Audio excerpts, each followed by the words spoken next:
Yeah, I'm now live streaming. Everything is okay. Let's start. Asmat Gurubhyo Namaha, Asmat Brahma Gurubhyo Namaha, Asmat Sarva Gurubhyo Namaha. Shri Krishna Parabrahmane Namaha, Shri Lakshmi Hayavadana Parabrahmane Namaha, Shri Lakshmi Nrsimha Parabrahmane Namaha, Sarvam Shri Krishna Atmamastu. So we're going to, let me show the slides. 1 second. Hold on.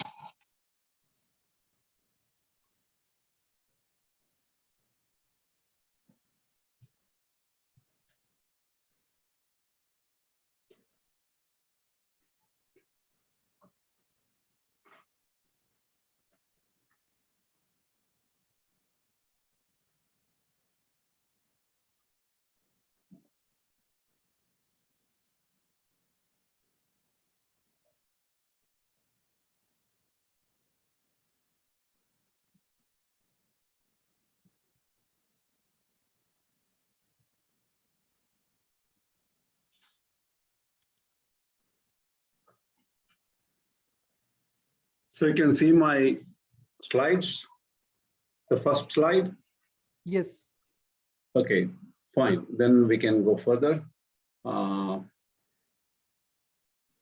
See, this class, I decided to repeat what I did in the last class. The last slide was a little crowded, and I wanted to explain the last slide. You might understand what I told you last time, but unless you read the Shankara Bhashya for those shlokas mentioned, you will not understand the true view of Shankaracharya. I wanted to make this clear. It's also something I wanted to see myself as to what Shankaracharya said. See, I'm getting curious about certain things which I'm not sure about regarding Shankara Bhashya. So I'm just taking you through the journey which I'm also going through. I think, see, this was the slide. The last slide is something like, where did I put it? Hold on a second. Interesting. I don't have the last slide in this. Yeah, don't worry. I expanded the last slide, so we should be okay. Okay. What we said, we were trying to understand what is Saguna Brahman, what is Nirguna Brahman, what kind of processes like sadhana can be done regarding Nirguna Brahman or Saguna Brahman, right? In the 11th chapter, 55th shloka, prior to that, I wanted to say the 54th shloka or mention the 54th shloka and 55 together because these are connected.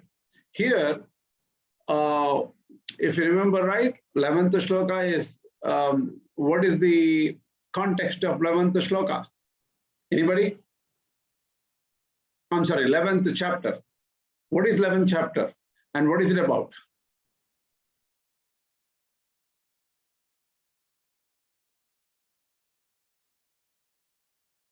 Anyone?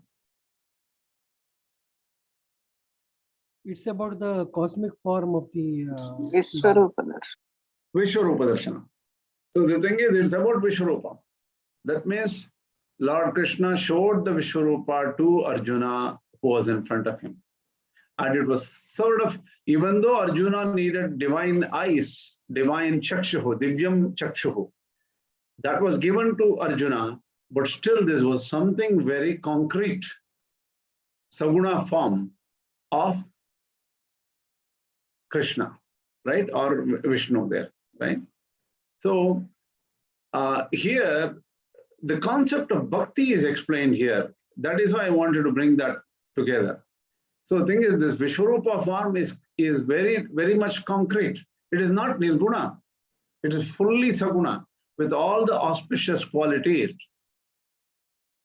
And the verse says, Bhaktya tvananyaya shakyam ahamevam vidurjuna jnatum drashtum cha tatvena praveshtum cha parantapa. This is a very important shloka of Bhagavad Gita. Okay, even Shankaracharya says the same thing, and I will read the Shankara Bhashya for you. The second verse which follows after 54 is Mat Karma Krite, Mat Paramaha, Mat Bhaktaha, Sankavarjitaha, Nirvairaha, Sarvabhuteshu, Yassamameti Pandava. What I wanted to do in this class is to focus on these two slokas, because this describes Shankaracharya's view of bhakti in a very different way, in a precise way. And another thing is, as I have mentioned to you very number of times, I don't like to do nirmula vyakhyana. That means without original text. I don't want to say something which I feel like telling you, or what is my perception of that.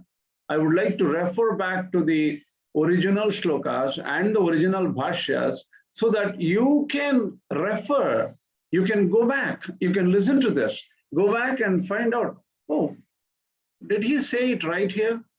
Did he explain this properly? You will be able to check if I have done a correct job of explaining Shankara Bhashya properly. We need to understand the true nature of Shankara Bhashya and the true meaning of his words. That is why I'm doing this. Okay, this is the Bhashya. In the 1154, Shankaracharya says, Bhaktya tu kim vishishtya ityaha. So I'm actually mentioning the Sanskrit here. I just want you to understand the concepts. We are going to go deep into this much later. That is when we read Shankara Bhashya on the 11th chapter. But now I'm giving you concepts. Bhaktya tu kim vishishtya. What is bhakti according to Shankaracharya? Bhakti has different meanings. Bhajana, Shankaracharya himself says bhajana in certain places. Bhakti here, he says in a different way. What is that?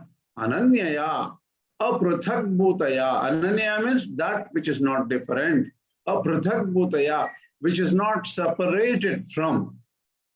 Bhagavataha anyatra pratak na kadachidapi ya bhavati sa tvanya tvatu ananya bhaktya bhaktihi. What does it mean? That which does not allow you to go anywhere else, that which does not separate you anytime from Bhagavan, that is bhakti, ananya bhakti. Ananya bhakti means it does not let you move away, defocus away from Bhagavan in any way. Kadachidapi, that means you will be completely absorbed in the vision, in the service, in the adoration, in the worship of that Lord. So you will not be separated. Sarvairapi karanaihi Vasudevat anyat na upalabhyate yayam. Which bhakti does not let you experience through any kind of senses. Here, sarvairapi karanaihi, any instruments of any kind, senses, mind, everything will be devoted only to Vasudeva. And other than Vasudeva, you will not be able to see, feel, touch, sense, think of anything else. Sa ananya bhaktihi. That is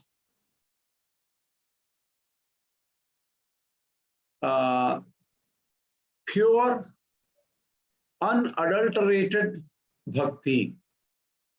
So the bhakti is defined here very clearly. Taya bhaktya, using that bhakti, shakyaham aham evam vidaha. Krishna says this, right? Krishna says, with that kind of a bhakti, evam vidaha Vishwaroopa prakaraha, that is this kind of a Vishwaroopa form, O Arjuna, Nyatum Shastrataha, you will be able to know this Vishwaroopa through Shastra. Na kevalam Nyatum Shastra, not just knowing just by reading Shastras, drashtum, to actually see me and realize the essentially who I am, tattvena tattvataha, praveshtum cha moksham cha gantum. Praveshtum means to enter. Here moksham gantum he uses. That is, you physically enter Paramatma. Parantapa means he is addressing Arjuna. Adhuna sarvasya Gita shastrasya sarabhutaha artaha nishreyasartaha anushtayatvena samuchitya uchyate. See how Shankaracharya says. He says this, Adhuna, right now, the entire Gita Shastra's essence, what need to be, what should be performed, what should be followed, what should be implemented for ultimate good, Nishreyasartha. Samuchitya uchyate, that is summarized and said by Lord Krishna.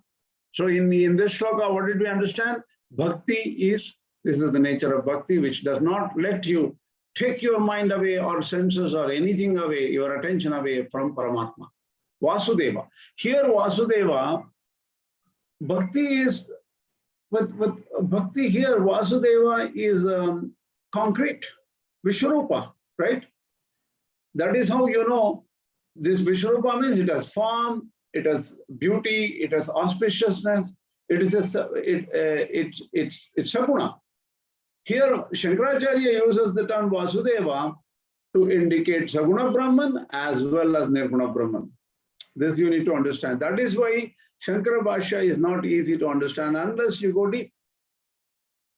So what we are doing is, even though we are doing concept here, but I want you to understand how Shankaracharya shifts in the 11th chapter from the full Saguna worship, Saguna Brahma Upasana, to in the 12th chapter to Bhakti Yoga.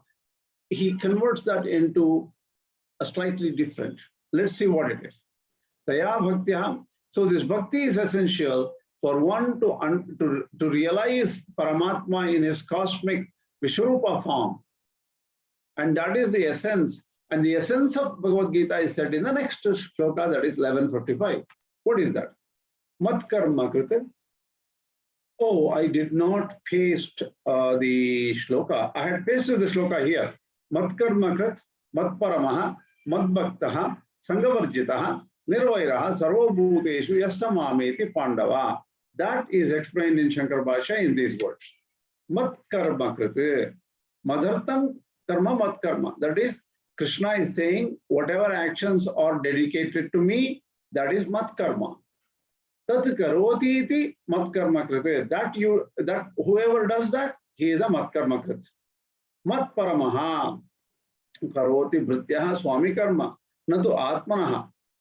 So the thing is, a bhritya is a servant. Servant does the jobs assigned by the swami or the master, and he doesn't do his own work. So bhritya, the servant doesn't do his own work. He will just do what his master tells him to do.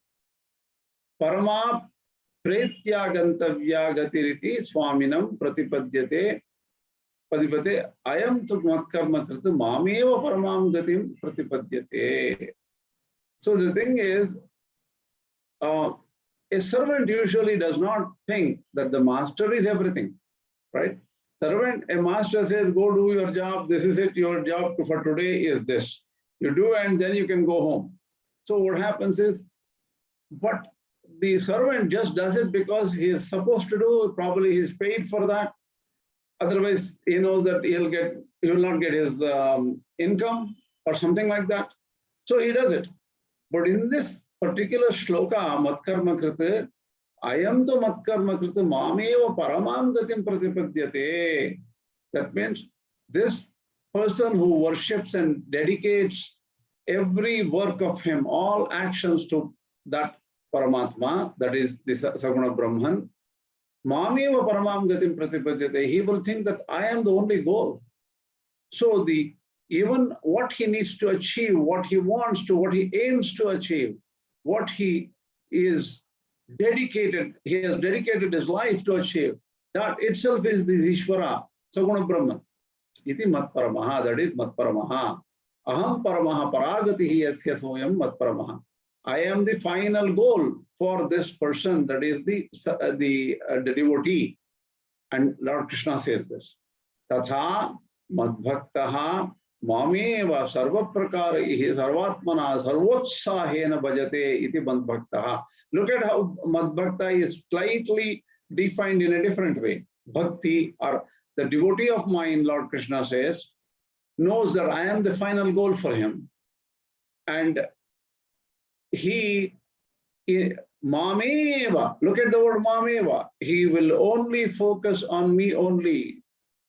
And he meditates, sarva prakara, he in every way, sarvatmana, giving his everything what he has, sarvotsahena, with all the energy and enthusiasm, he prays, bhajate iti madbhaktaha. Look at how Shankaracharya defines this. He takes, in the previous verse, madbhakta is defined as that which does not separate the devotee and the object of devotion, that is Parabrahma, that is Saguna Brahman. Here, that is put in action. That whole ideology is put in different kinds of action this devotee does. And he thinks that Paramatma is the highest. And that is the only goal this person wants. And tatha madbhakta mameva sarva prakaraihi, in every way, totally dedicated, with all the energy, enthusiasm, he prays, worships this Lord. Can you believe the power of bhakti indicated by Shankaracharya? It is really powerful. Sangavarjitaha, dhana, putra, mitra, kalatra, bandhu, vargesha, sangavarjitaha, not getting attached to wealth, children, friends, spouse, relatives, all of them. Pritihi snehaha, just getting very much attached to them without that attachment. Nirvairaha, that means without any enmity. Sarva bhuteshu, to everyone in this universe, every living being, this person is without any hatred. Atmanaha atyanta apakara pravarteshopi, even to the worst enemy, this person does not express or feel any kind of hatred.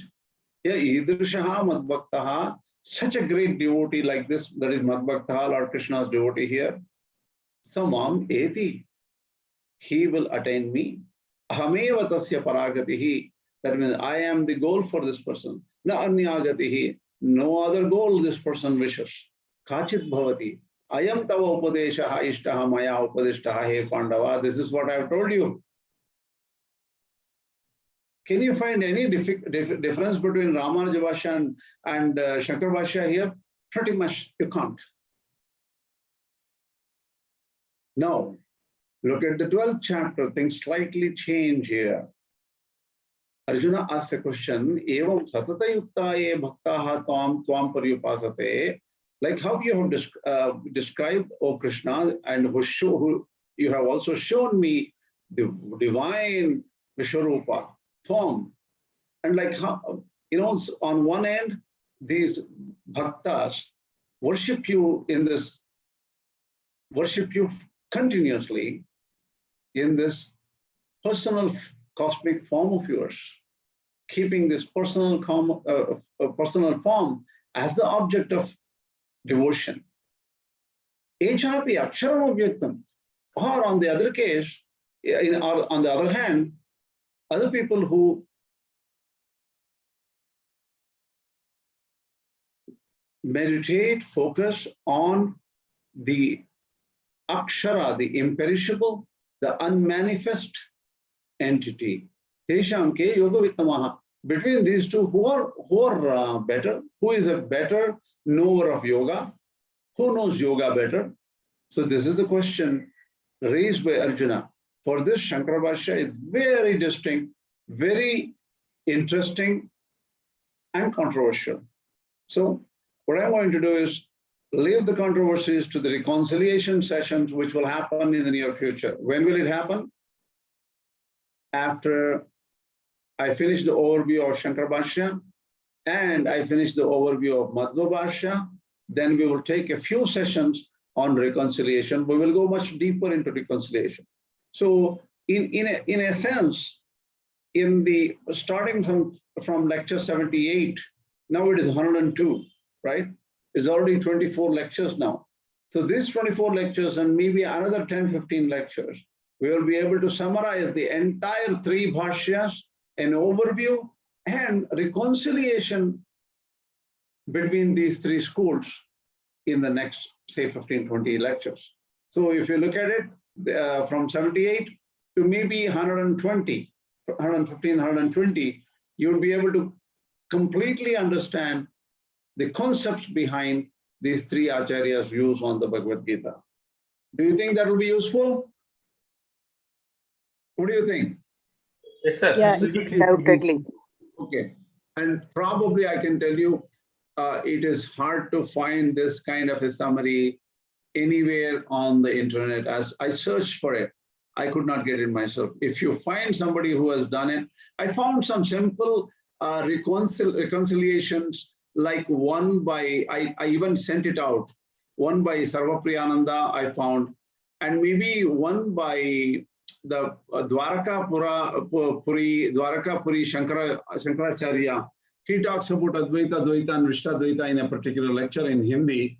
I didn't listen to it properly because I didn't have time.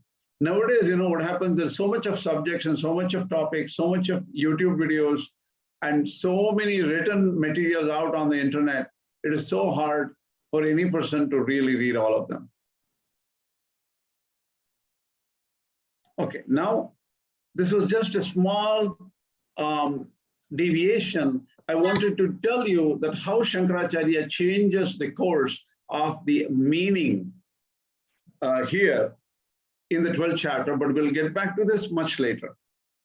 Now, we go back to what Shankaracharya mentioned. Even in 1864, very similar stuff comes up. Okay, that similar stuff is Sarvaguhyatamam bhuya shrunume paramam vachaha ishtosi me dhridamiti tato vakshami te hitam. This is the 1864. 1 second, please.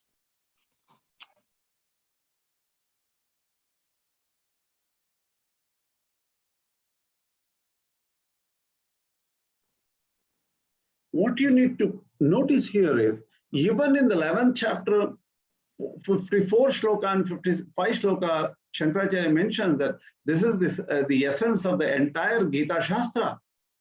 What needs to be done for the ultimate good. Even here, Sarvaguhyatamam, Sarvebhyaha Guhyebhyaha Atyanta Guhyatamam, Atyanta Rahasyam. This is the secret of all secrets. That is what Krishna also says here, Sarvaguhyatamam. Uktamapi asakrit bhuyaha punashrono. I have told this before, but I have said it before many times, but I'm going to tell you again. That is what Krishna says according to Shankaracharya. Me mama paramam prakrishtam vachaha vakyam. This is a very important sentence of mine. Na bhayat napi arthakaranatva vakshami kim tarhi ishtaha priha asime mama dridam abhyabhicharena iti kritva. That means, I'm not saying kritva tatah tena karanena vakshami kateshyami te tavahitam paramam jnana prapti sadhanam. It's very important here. This is not said out of, see, Lord Krishna says, Ishtosime dridamiti. That means you are very dear to me, O Arjuna, and that is why I'm telling you. Not because of any other reasons. I'm telling you because you are my friend and you are very dear to me. Tato vakshami te hitam. Look at tato vakshami te hitam. I'm telling you something which is good for you. And what is that good? Hitam paramam jnana prapti sadhanam. Look at what this is said here. Shankaracharya says, I'll give you an ultimate good, which is actually a methodology, a path to attain jnana. So Shankaracharya puts jnana higher. And here, is that indicated in the original shloka? But Shankaracharya says that is indicated because of the prior knowledge of Bhagavad Gita and so many other things like that. Tadhi sarvahitanam hitatamam. That is the good among all the goods. that means it is really good for you, and that is the best good for you. Kim tat iti, what is that good for you? What is that by which you will get this? This is the secret of all secrets. Listen to this. That's what Krishna is saying in 1864. And immediately Shankaracharya says, this is the verse, 1865 is the original Krishna's verse. Manmana bhava madbhakto madhyaji mam namaskuru. Mame vaishvasi satyante pratijane priyosime. In this, Shankaracharya comments, Manmana bhava machittaha bhava. That means focus your mind on me. Madbhaktaha bhava madbhajano bhava. That means worship me, sing about my glories, totally dedicate to me. Madhyaji, madhyajana shilo bhava. Sacrifice whatever you have to me. Do all the yajna, yagas and everything like that with me as the goal and with me as everything.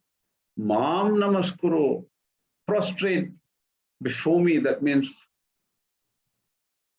do namaskar to me, bow down to me. Api mamaiva kuru, only me. Mam namaskuru, namaskaram api mamaiva kuru. Shankaracharya says, only bow down to me. Tatra evam vartamanaha vasudeve eva. If you are in this way, vasudeve eva samarpita sadhya sadhana prayojanaha. Look at how wonderful Shankaracharya says here. Being like this, giving up, dedicating, offering, samarpita, sadhya sadhana prayojanaha. Sadhya is the goal. Sadhana is the path to get to the goal. And prayojanaha. So the thing is, even the fruits of actions, all these things you're offering and dedicating to that Ishvara Paramatma Krishna. Mameva esh, if you do that, Mameva eshyasi agamishyasi. So even the fruit of all actions, the paths and the goal, everything, if is offered to us, Vasudeva, you will attain Vasudeva. That's what 1865 indicates according to Shankaracharya. See how powerful his bhakti, importance he has given to bhakti. It continues, it's not complete, this is its continuation. Satyante tava pratijane, satyam pratignyam karomi etasmin vasuni. I do a true promise to you. This is what Krishna says to Arjuna according to Shankara. Priyaha asime, you are dear to me. Evam bhagavataha satya pratignatvam. He does pratignya, means I promise that this is the best thing for you. Satya pratignatvam, not only that, that is you, by doing this bhakti, you will attain me. That's what Krishna is saying. For sure. Pratignatvam buddhva bhagavad bhakti avashyam bhavi moksha phalam avadharya. That means the bhakti will lead to moksha. Even that he has confirmed. Avadharya. Bhagavad charanaika parayanaha. Totally surrender to that Bhagavan. Bhavet iti vakhyartaha. One should surrender oneself completely to that Paramatma. It is vakyartaha. This is what? This is to the Saguna Brahman. Karma yoga nishthayaha. That is the essence of Karma yoga. Karma yoga nishthayaha paramam rahasyam. The ultimate secret of Karma yoga is Ishvara Sharanatam. It is total surrender to Ishvara. Upasamhritya. Having said that, this is the summary. Athaidanim Karma yoga nishtha phalam samyak darshanam sarva vedanta sara vihitam vaktavyamitiyaha. So now what is being said is the fruit of Karma yoga is samyak darshana or jnana. And that is said in the Sarva Vedanta Sara. All the Vedantas say jnana and moksha. So jnana is the final thing which will take you to moksha. And the fruit of Karma yoga, phala, is that jnana. So this is what is said in the next sloka. 1866 is Sarvadharman Parityajya Mamekam Varsharanam Praja Aham Tva Sarva Papebhyo Moksheshami Masha. That has pages and pages and pages of Shankara Bhashya there. We will not go today to that. those pages and explain them. But what I wanted to let you know was the importance of Karma Yoga, the importance of Bhakti for in Shankara Bhashya is cannot be underestimated and cannot be ignored. So if somebody is teaching you something different, please refer to this section of Shankara Bhashya and think again and let them know what Shankaracharya thinks about it. Sir, can I ask a doubt, sir? Ramanathan, sir. Okay, sir. Okay, go ahead, please.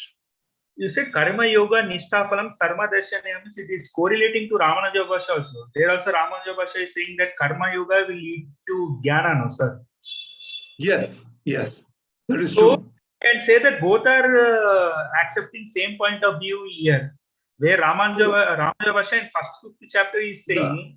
No, there in Ramanuja.org, Karma Yoga will get you only Atma Sakshatkara, that is Jivatma Sakshatkara, that is the clear vision of the individual self for Ramanuja.org. Here, Shankaracharya, Karma Yoga will give you the jnana. It will become, it will make you pure, your mind pure, to receive jnana of Brahman, jnana as one jnana, right? So they are slight difference.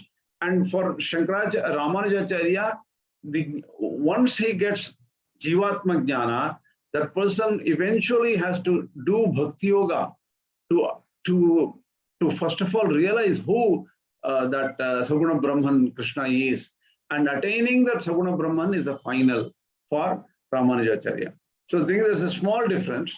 You can, hope you understand the small difference, right? Yes, sir.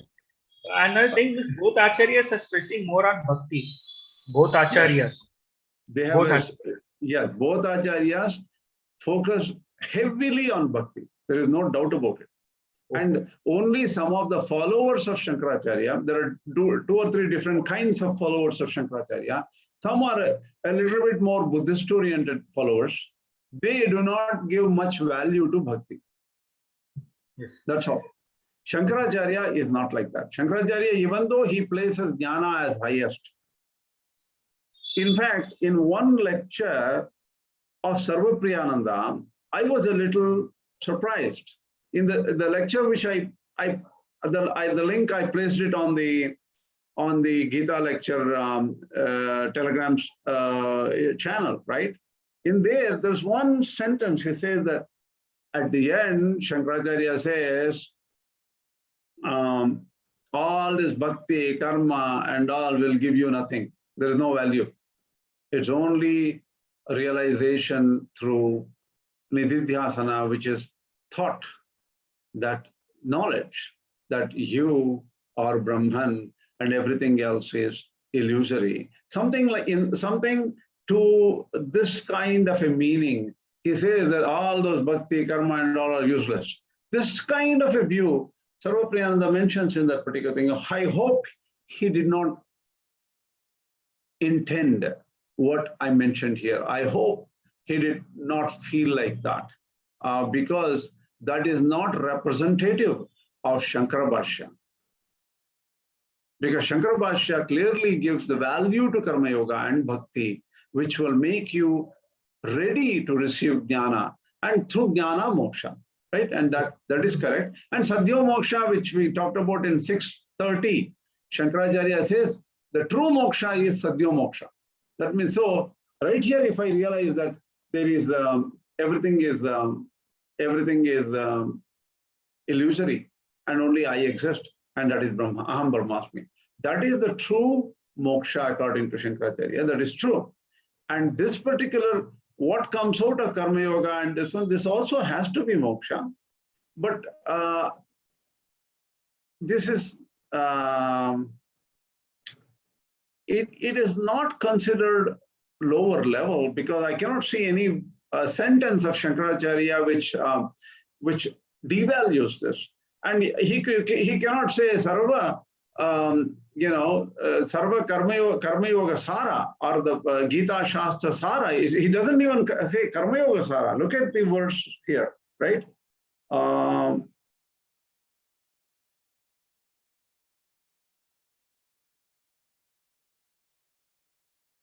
Adhuna Sarvasya Gita Shastrasya Sarabhutah Arthaha Nishreyasartha Anushtayatvena Samuchitya Uchita. Look at this sentence. Sarvasya Gita Shastrasya Sarabhutah. It is the essence of the entire Gita Shastra. Right? So, it is not just Karma Yoga Sara. It is not just the essence of Karma Yoga. It is the essence of the entire Gita Shastra. What is the essence? Mat Karma Krit, Mat Paramaha, Mat Bhakta, Mat Bhakta,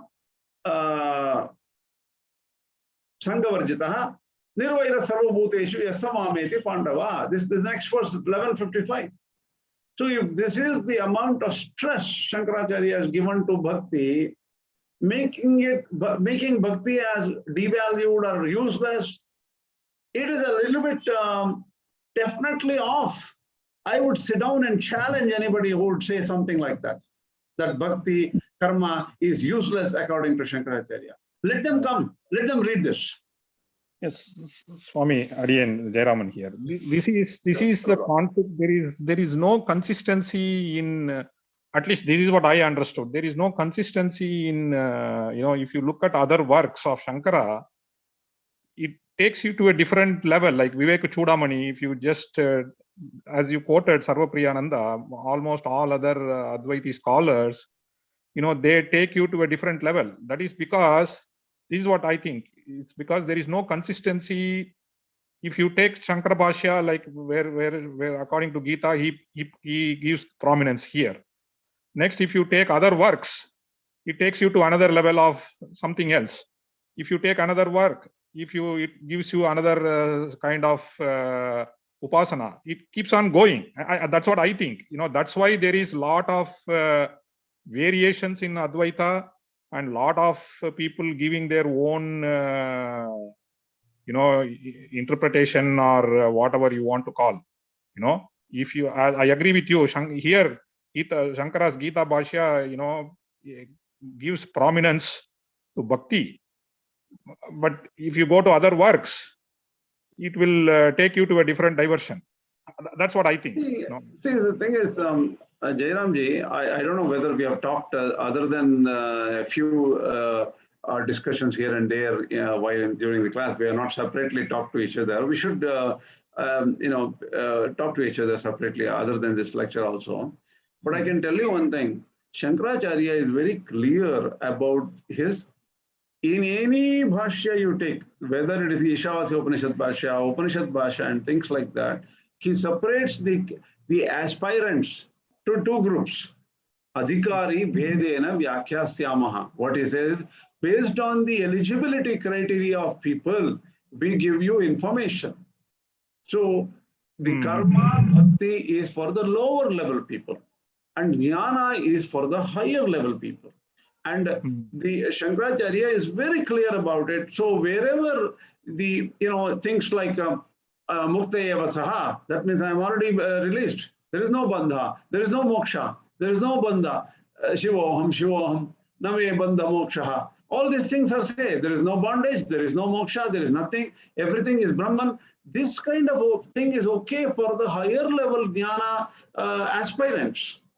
For the lower level jnana aspirants, it is bhakti and karma. It is very clear. Shankaracharya is not inconsistent. Why are people not reading Shankara Bhashya? Because they don't understand Sanskrit. And somebody writes it in English slightly differently. What happens is, somebody said like this, and that they explain it in some other language, and in some other language they will read. Somebody will tell it in Tamil, somebody will tell it in Hindi, somebody will tell it in Gujarati. So it keeps on going, and they are looking at 10th level, 15th level explanations of Shankara Bhashya. And whatever the different people understood and focused on, that becomes the understanding of Shankara Bhashya. It is very wrong to go to the 3rd level, 4th level, 5th level textbooks, particularly those English readers, right? Correct. People who read only in English. Shankaracharya probably didn't know English. Okay? But everybody reads Shankara Bhashya in English. That is not everybody, many people. So the thing is, that is wrong, because the words English uses, The terms English language has limited terms. That doesn't represent what the Acharya wanted to represent. Why am I struggling with Sanskrit text in the PowerPoint? It is so hard to read. Because I want to sincerely say what Shankaracharya meant. Mm-hmm. So why are these English people having trouble? Because they read, Swami Nikhilananda read something, Swami, some other Ananda read something. They will go to some other Ananda, and finally somebody has given some summary. And the summary they write. Did Shankaracharya mean that summary? Why are you not reading the original? Even if you don't know Sanskrit, read the original and try to understand the direct translation of Shankara Bhashya, not a 10th grade, 10th level separated explanation, summaries and stuff like that. Mm-hmm. Your question is good, but I think there's a problem in the way people get educated about the Bhashyas. And I don't think Shankaracharya misrepresents himself or any kind of, he changes anything in any of these major works like Brahma Sutra Bhashya and the Upanishad Bhashya. He's very sincere, very clear. Okay. Here and there, he may even go beyond the text, okay? Because he gets some kind of an essence and say, in Shankara, in the Brahma Sutra Bhashya, clearly he says, in some places the text does not follow his view. That means the original Brahma Sutras does not seem to follow properly what he's trying to say, right? He says that can happen. Tad yatha khatanchit netavyaha. He will say, somehow you have to adjust those. Shankaracharya is sincere, saying that, look, this is what I am understanding out of it. And sometimes the words are a little bit confusing. Somehow you have to manage. There may be something which we don't know about the words. That may be some nirukta, yashkas, nirukta. You need to understand how the words are understood. So you need to get to the level of Shankaracharya to understand the mimamsa behind it. There's so many different other shastras like Vyakarana, Chandas, so many things behind these texts. We may not be there at that level. But Shankaracharya sincerely says that, yes, there are some text-wise, there are some discrepancies. And we have to manage them in a particular way. And only that kind of a view, Shankara, I agree, Shankaracharya openly says that. But not misrepresenting his own view, here say something else, he doesn't do it. But definitely, even in the 11th chapter, in the 12th chapter, we will come to that in the next, when we come to a complete reconciliation. There, Shankaracharya slightly modifies the text, understands it slightly differently. Okay, that could be argued, and he says, no, that's what I understand. Yeah, but I don't think he's inconsistent. And some of his works like Bhaja Govindam are heavily bhakti oriented. Many of his works. That's true, but you know one thing, that would not, the Vedanta followers of Shankaracharya don't give a damn that much to those kind of shloka works, right? That means, I'm not saying they don't give a damn, this kind of a very, I used the wrong term, I apologize for this.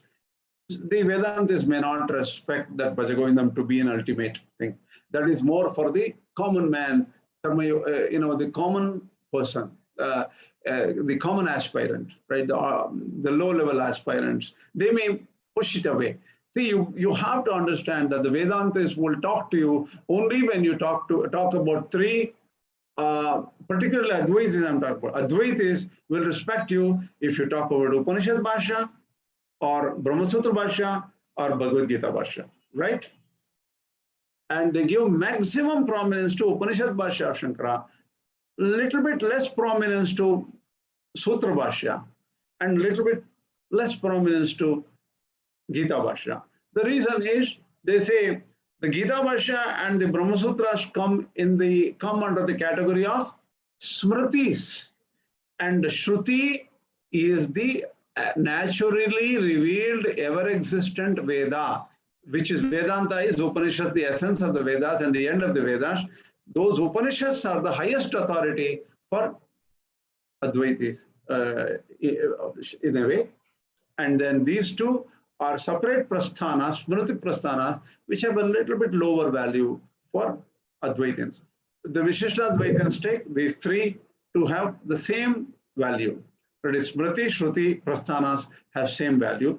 Probably Madhavasha also takes it in that way. We can only know when you really analyze all the works of Madhvacharya and his sentences, all the works of Ramanuja.org and his sentences, and later Acharyas who have written on this stuff. So you cannot make a summary comment just like that. It's very hard to comment in general powerfully unless you know every sentence and every shastra in detail. One more query. In the 11th chapter, as per if we go through the book by Sri D.B. Ganguly, it seems that the interpretation of Shankaracharya seems to be very close to that of Ramanuja.org. When he says the parts, yes. everything is a part of Brahman. The Vishwaroopa Adhyaya is very, very close. See, that is why Shankaracharya had a lot of respect for Bhakti. Okay, he says that ordinary person, the Bheda Bhavana, that is, I am different, you are different, this kind of a view all of us have, right? Generally. Those kind of people, other than Bhakti, how can they do? And it's also about one thing that he talks about, that everything else is a part of Brahman. So true. Yes. True. We will go into much detail when we get to Vishwaroopa Adhyaya of Shankara Bhashya. We'll go into much more detail on that. Okay. Any other questions? I'm going to stop sharing. Yeah. Any other questions? Swami, Sir, one question is, sir. Can I ask, sir? Go ahead. You're not very audible. Please. Now you are able to hear, sir? Yeah, better. Tell me. Sir, 1 minute. Sir, actually, I did not understand why Ramanujacharya is telling Jivas getting Atma Sansha, getting the true realization of self, and after some time, when he goes up, he gets ultimate moksha. Whereas for Shankaracharya, in this place only a person has to realize why their viewpoint is different, sir, for these two Acharyas. See, you know this particular thing, even Sandhyaji mentioned a couple of days back about some things like this. It is not much of a difference you need to understand. Even Ramanujacharya thinks that a person who has become Atmajnani here, he is Muktaya Vasaha. He is pretty much Mukta only. He has attained moksha in a way. But the thing is, why they make, it's not a big difference, by the way. So both Acharyas accept Jivanmukti. Okay? But it's only at the level, a little bit of a level. What it is Ramanujacharya says, because there are statements like, as long as there is a body, pain, sorrow, a little bit of problems cannot be avoided. So the true jnana comes after the body is the final body, the charma deha, the final body falls off. Then only a person can attain full moksha. What Shankaracharya says, even Shankaracharya accepts because of prarabdha, even a jnani has sharira. But the thing is, he is not associated with sharira. What Shankaracharya stresses is, you can attain moksha right here. And even though the other people think that this person is also, even though a jnani is eating, talking, walking and all, he is not connected to anything. He is beyond all these things. And he has already realized the oneness of Jiva and Brahma. That is what Shankaracharya says. So, one thing, don't get too perturbed about this particular change. This is not a big issue. It is not a big difference. Okay, sir. Okay, sir. That's what I had a little confusion. That's why I asked this doubt, sir. Yeah, it is not a major difference between Advaita and Dvaita. This is not a, there are other major differences, not this. Okay. Sir, another thing, the Triputi Nashni, what is it, sir? I did not understand that. Can you just tell me in brief, sir? The Triputi Nashni means what is it? Triputi means the three things, right? That is a knower, known, and the knowledge. Jnana, Jnatra, Jnaya.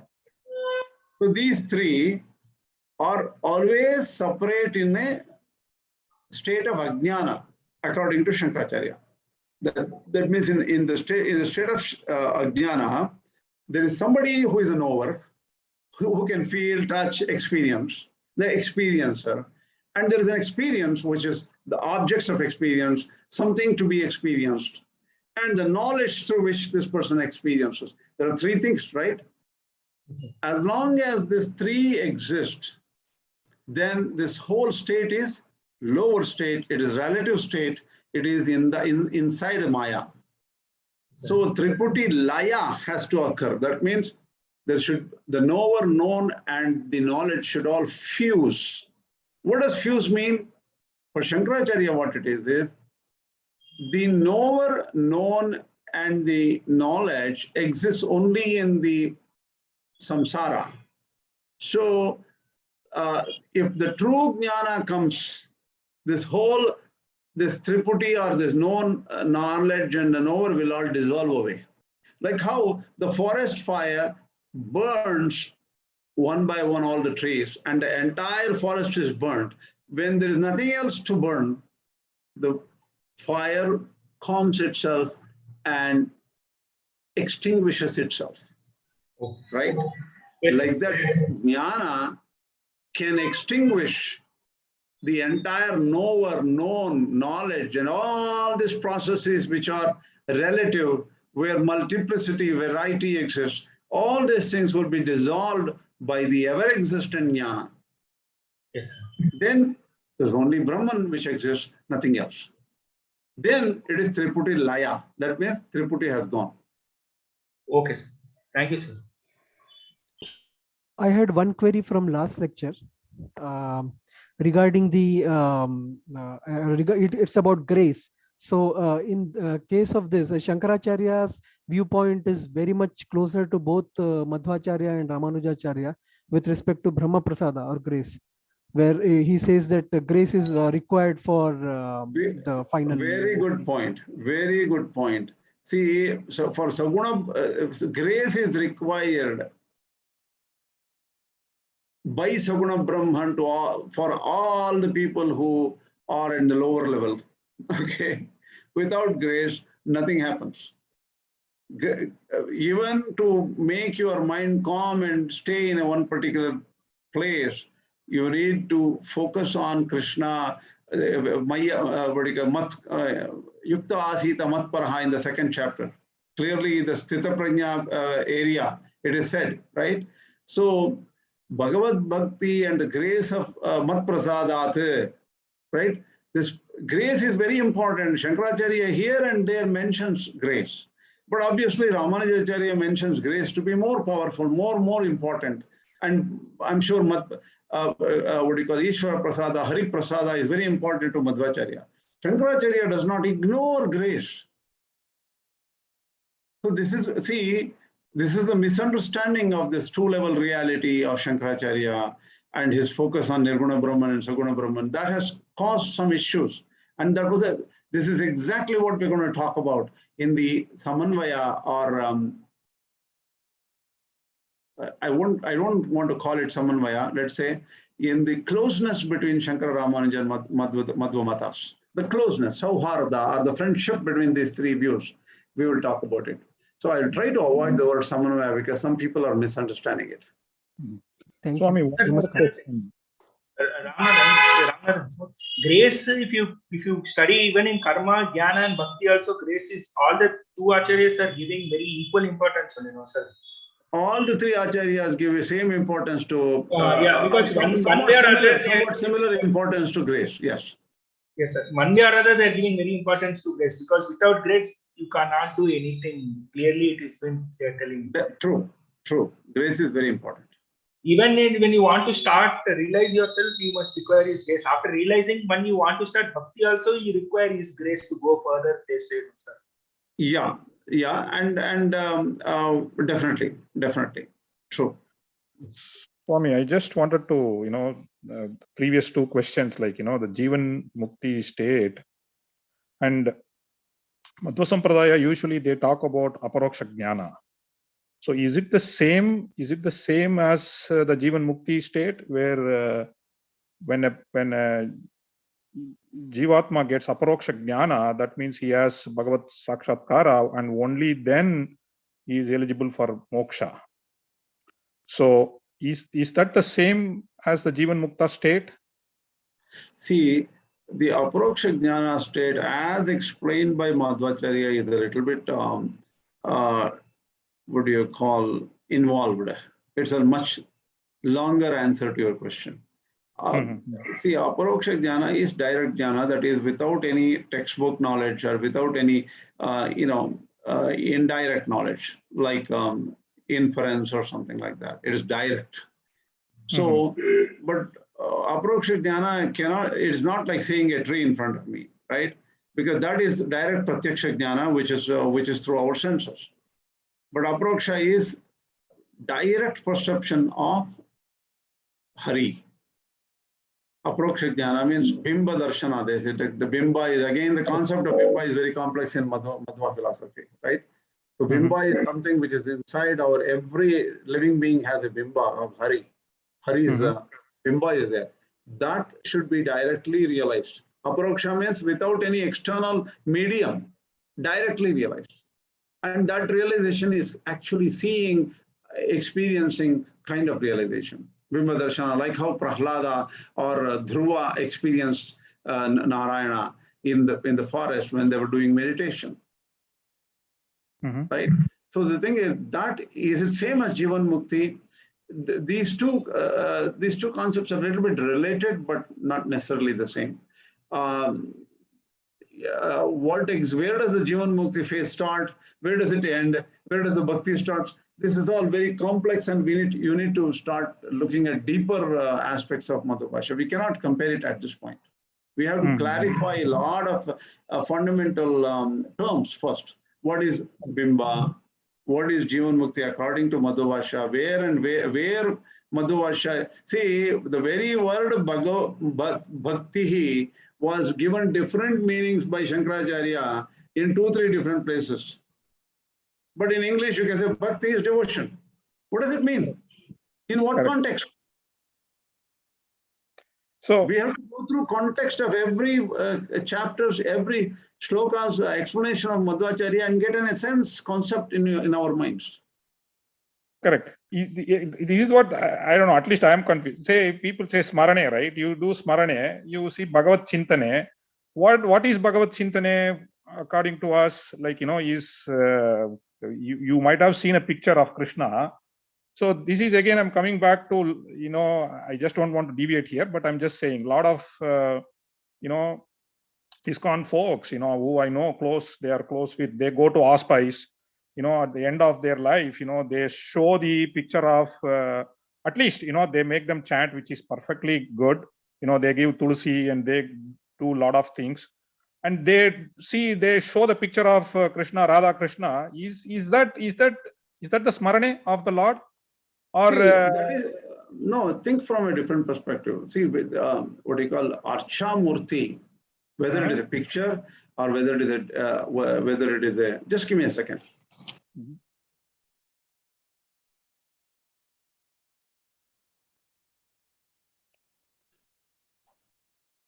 See, the Archa Murti, whether it is a picture or whether it is a bronze idol or a Panchaloha Vigraha or a stone Vigraha, Paramatma is actually Paramatma. Okay. For a technical and scientific person, oh, that is just stone and that is just metal and things like that, we may say. But for a true devotee, that is actually Paramatma. So the true devotee devotes worship sincerely to that Archamurti. And in the Shastras, it is said that the Paramatma directly comes and lives in the Archamurti.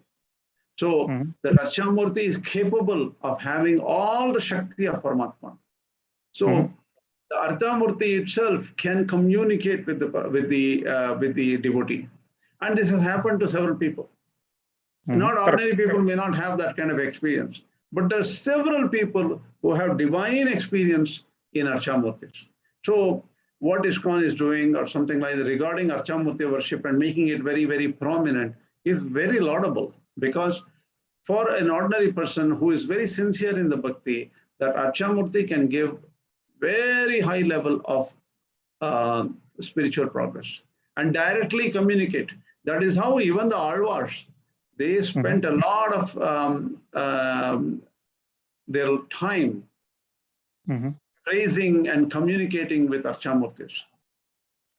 Correct. And, so in the, sorry, go ahead. We will call it as Archavataram.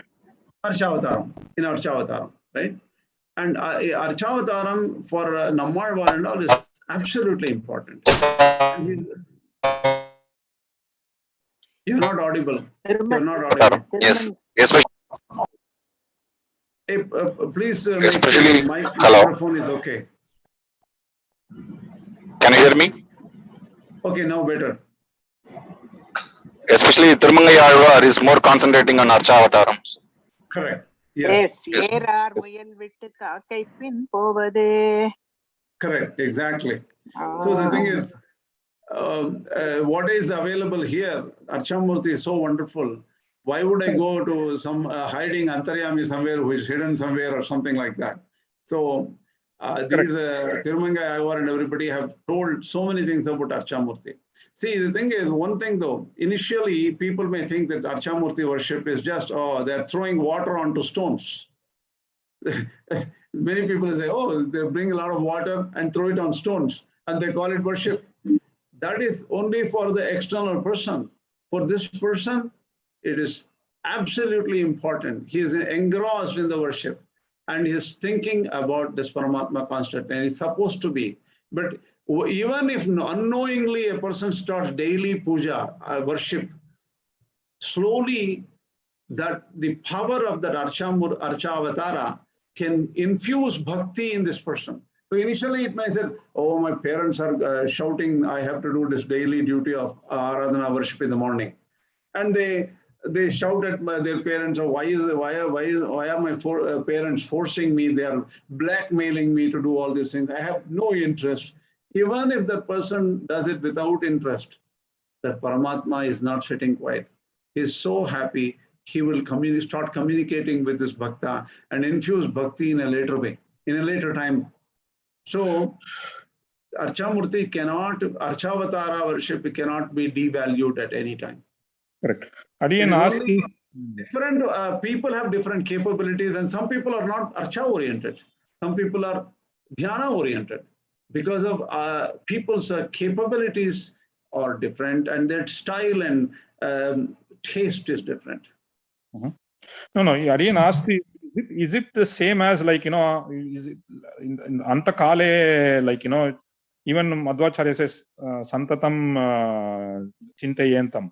So, is it same as the remembrance? That's what I'm asking. So, if somebody is dying, is at the dying moment. So, as I said previously, see, the end of life, a lot of these ISKCON members go and they, whatever it is, they show the Archamurti, they show the Krishna photo or Ramar photo or Jagannath photo. So if he remembers that and it is same as the Smarana and then he gets moksha, is that what it is?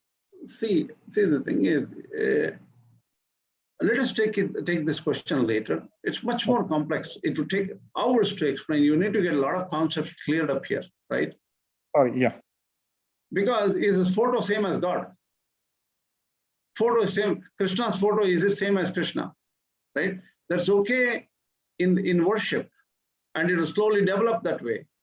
But is that sufficient for a person to get moksha at the end of the life?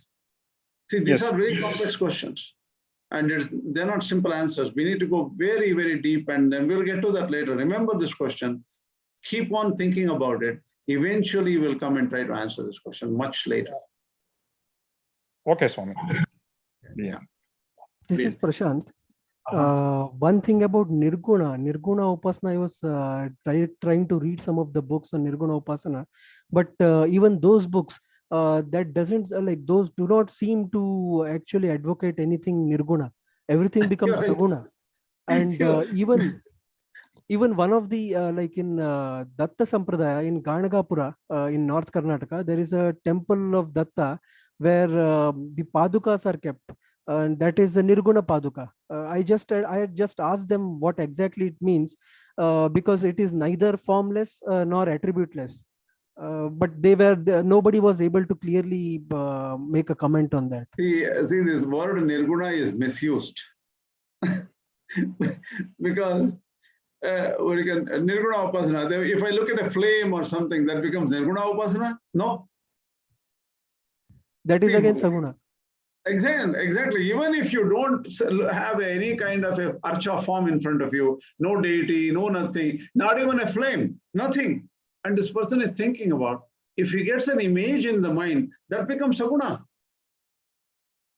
Right? Yes. Yes. Even if that person sees light, that light is Saguna. Yes. Right? Yeah. So this Nirguna stuff is you need to be very careful about the term Nirguna. The biggest problem is Nirguna term. Yes. Yes.